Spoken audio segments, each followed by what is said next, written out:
Venezuela में आए विनाशकारी भूकंप ने पूरे देश को गहरे सदमे में डाल दिया है। कुछ ही सेकंड तक धरती के तेज झटकों ने हजारों लोगों की जिंदगी बदल कर रख दी है। वेनेजुएला की राजधानी काराकास के साथ साथ ला गुएरा और चाबास्केन में बहुमंजिला इमारतें ताश के पत्तों की तरह ढह गई, सड़कें टूट गई और बिजली और संचार व्यवस्था पूरी तरह से ठप हो गई। हर तरफ मलबा, धूल और चीख पुकार का मंजर दिखाई दिया। भूकंप के बाद सेना, स्थानीय प्रशासन, दमकल विभाग, मेडिकल टीमें और अंतर्राष्ट्रीय बचाव दल लगातार राहत और बचाव अभियान में जुटे हुए हैं। खोजी कुत्तों, ड्रोन और अत्याधुनिक उपकरणों की मदद से मलबे में दबे लोगों की तलाश की जा रही है। हालांकि जैसे जैसे समय बीत रहा है, वैसे वैसे मलबे में दबे लोगों की जिंदा बच रहने की उम्मीद कम होती जा रही है। हालांकि इन सबके बावजूद रेस्क्यू टीमों ने हार नहीं मानी है। हर पत्थर हटाते समय उन्हें इस बात की उम्मीद रहती है कि शायद उसके नीचे कोई जिंदगी उनका इंतजार कर रही है। कई जगहों से लोगों को सुरक्षित बाहर निकाला गया है, जबकि सैकड़ों हजारों परिवारों का इंतजार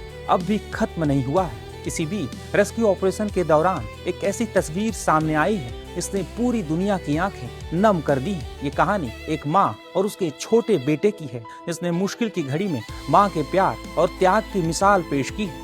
दरअसल जब 24 जून को एक के बाद एक भूकंप के तेज झटके आए तो कई इमारतें भरभराकर ताश के पत्तों की तरह बिखर गईं। उसी दौरान एक माँ ने बिना एक पल गंवाए अपने बेटे को सीने से चिपका लिया। देखते ही देखते पूरी इमारत मलबे में बदल गई और दोनों उसके नीचे दब गए। चारों तरफ अंधेरा था, धूल थी और भारी कंक्रीट का मलबा था। सांस लेना भी मुश्किल हो रहा था, लेकिन माँ ने अपने बेटे को अपनी बाहों में कसकर पकड़े रखा था ताकि उसके ऊपर मलबे का कम से कम असर पड़े। घंटों बीतते गए। बाहर रेस्क्यू टीमें लगातार मलबा हटाने में जुटी थी, लेकिन अंदर फंसी माँ अपने बेटे का हौसला बढ़ाती रही। वो बार बार उससे कहती रही, डरो मत बेटा, मदद जरूर आएगी, हम यहाँ से निकलेंगे। भूख, प्यास और दर्द के बावजूद उस माँ ने अपने बेटे का हौसला टूटने नहीं दिया। जब भी बच्चा घबराता, माँ उसे सीने से लगा लेती और उसे भरोसा दिलाती कि सब ठीक हो जाएगा। बता दें कि माँ का नाम डायना पाटिनो और बेटे का नाम जुआन डेविड है। डायना ने बताया कि उन्हें किसी की आहट और आवाज सुनाई दी तो उन्होंने मलबे के अंदर से चिल्लाना शुरू कर दिया। इसके बाद उन्हें एहसास हुआ कि बाहर कोई और नहीं बल्कि उनका भाई है।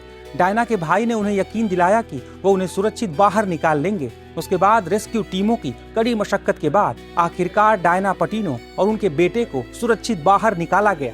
हालांकि जैसे ही दोनों को स्ट्रेचर पर बाहर निकाला गया, वहां मौजूद राहत कर्मियों की आंखें भी भर आईं। कई लोगों ने तालियां बजाकर उनका स्वागत किया। मेडिकल टीम ने तुरंत दोनों को प्राथमिक उपचार दिया और अस्पताल पहुंचाया।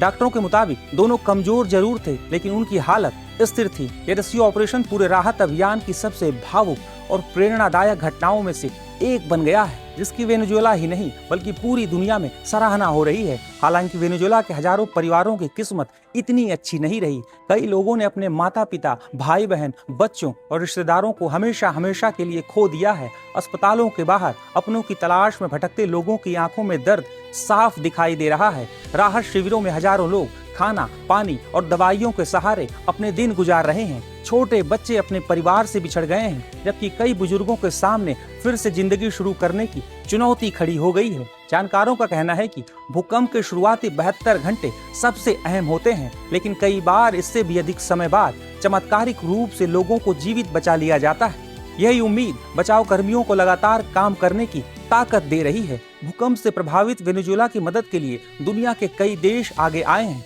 राहत सामग्री, दवाइयां, मेडिकल टीमें, खोज और बचाव विशेषज्ञ प्रभावित इलाकों में भेजे गए हैं। भारत ने भी मानवीय सहायता के तहत राहत सामग्री और चिकित्सा दल भेजकर पीड़ितों की मदद का हाथ बढ़ाया है। अंतर्राष्ट्रीय सहयोग के जरिए ज्यादा से ज्यादा लोगों तक सहायता पहुंचाने की कोशिश भी की जा रही है। वेनेजुएला की त्रासदी सिर्फ प्राकृतिक आपदा की कहानी नहीं, बल्कि इंसानी जज्बे, साहस और माँ के निस्वार्थ प्रेम की भी मिसाल है। मलबे के नीचे अपने बेटे को बचाने के लिए जिस तरह एक माँ ने हर दर्द सह लिया, उसने पूरी दुनिया को भावुक कर दिया है। इस भूकंप ने भले ही हजारों लोगों के घर उजाड़ दिए हों, लेकिन ऐसी कहानियां ये भी याद दिलाती हैं कि सबसे कठिन परिस्थितियों में भी उम्मीद और इंसानियत जिंदा रहती है। वेनेजुएला में आए भूकंप से 2000 से अधिक लोगों की मौत की पुष्टि हो चुकी है और अब भी हजारों लोग लापता हैं, जिनकी तलाश में रेस्क्यू टीमें दिन रात एक किए हुए हैं।